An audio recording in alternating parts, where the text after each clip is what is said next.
Je sens que c'est très timide par rapport aux événements passés. Ce que nous remarquons, on ne le sent pas notre fête de l'indépendance. Ouais. Je pense que je ne peux pas me zarder de dire le mot apprécier, tandis que nous sommes en crise.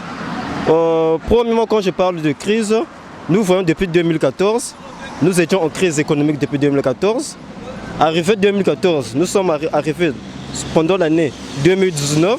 L'année 2019, nous sommes rentrés en crise de la Covid-19. Donc pour dire que je ne peux pas apprécier cette indépendance, vous le savez, c'est ce dimanche-ci, nous n'allons même pas fêter. C'est juste peut-être une démonstration de l'armée, mais sinon on ne va pas fêter. C'est un grand événement pour notre pays, parce qu'il y a de cela 61 ans, nous avons acquis l'indépendance. Et pour tous les Congolais et toutes les Congolaises, c'est une grande fête pour nous et on s'apprête, on se prépare pour le déroulement de cette fête qui se passera d'ici le dimanche. 61 ans, ça m'inspire la liberté. Par rapport à la colonisation, on était un peu pris, mais là, on est libre.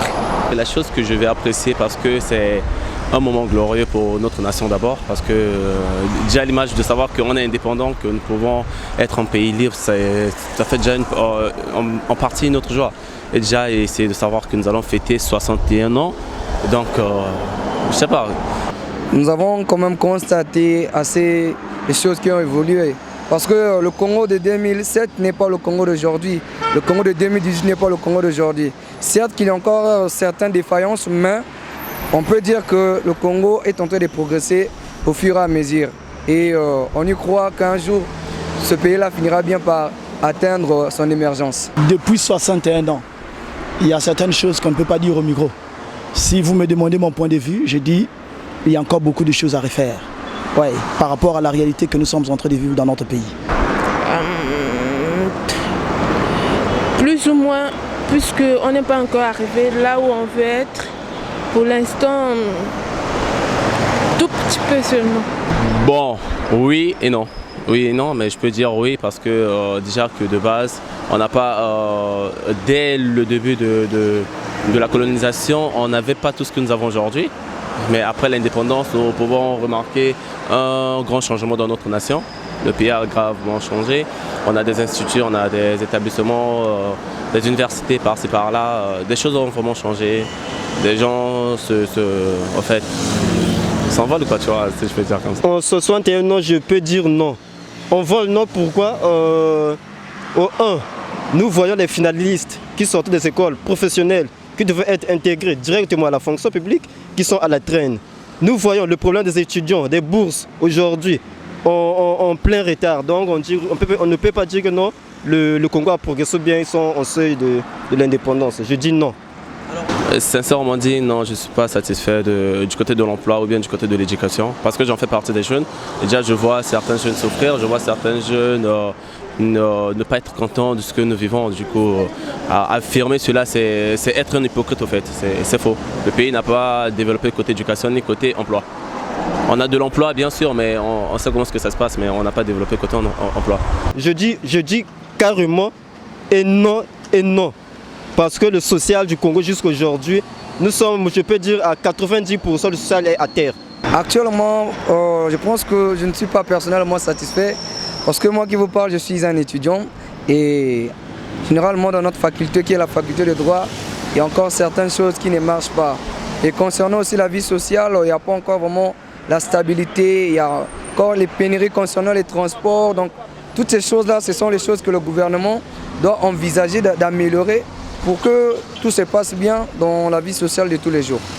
Non, c'est pas satisfaisant, non. On vit pas bien. Il y a des gens qui mangent seulement une fois, alors qu'on est censé manger 3 fois. Je trouve que c'est pas encore bon. Au niveau du social, parlons par exemple du manger, on peut dire que nous sommes dans l'après-près.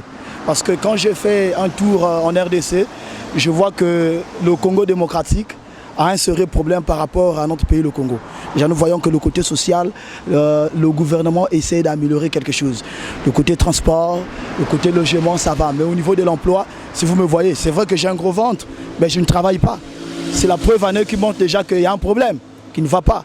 Parce que si nous sommes, exemple, s'il y a 100 Congolais et que ce n'est que 20 Congolais qui travaillent, et nous disons que déjà 80% ne travaillent pas, c'est déjà un déficit pour le pays.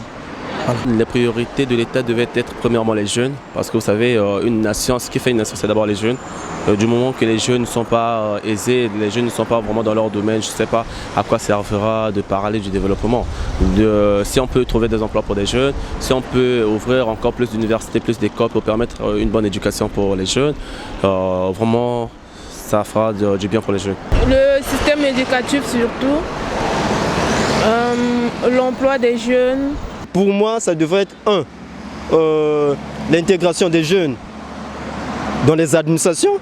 Deuxièmement, une formation qualifiante. Troisièmement, l'éducation.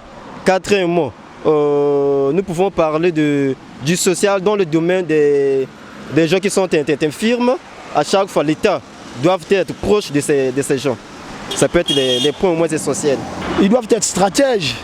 Ils doivent d'abord laisser leur propre intérêt, de regarder l'intérêt de la jeunesse. Et moi, je crois que c'est primordial. Je crois que c'est l'essentiel.